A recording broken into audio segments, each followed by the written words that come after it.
ఏమండి బిస్కెట్ తింటారా? ఏమండి చెప్పవే. వద్దే. ఏమండి కేక్ తింటారా?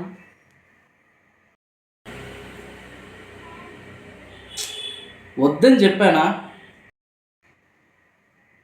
మురికైనా తినండి.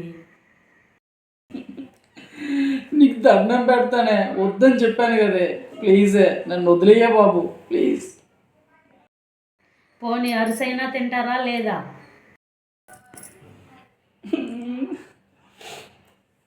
నీకు దండం పెడతానే, ప్లీజే. నాకు వద్దే, నువ్వే తిను. నువ్వు తిను, మీ అన్న తిను, అందరికి పెట్టు, తింటారు. నన్నైతే వదిలే ప్లీజ్. నిద్రపో. అవునులే, ఇవన్నీ ఎందుకు తింటారు మీరు? తాగేసి వచ్చి మా దగ్గర దెబ్బలు అయితే తింటారు.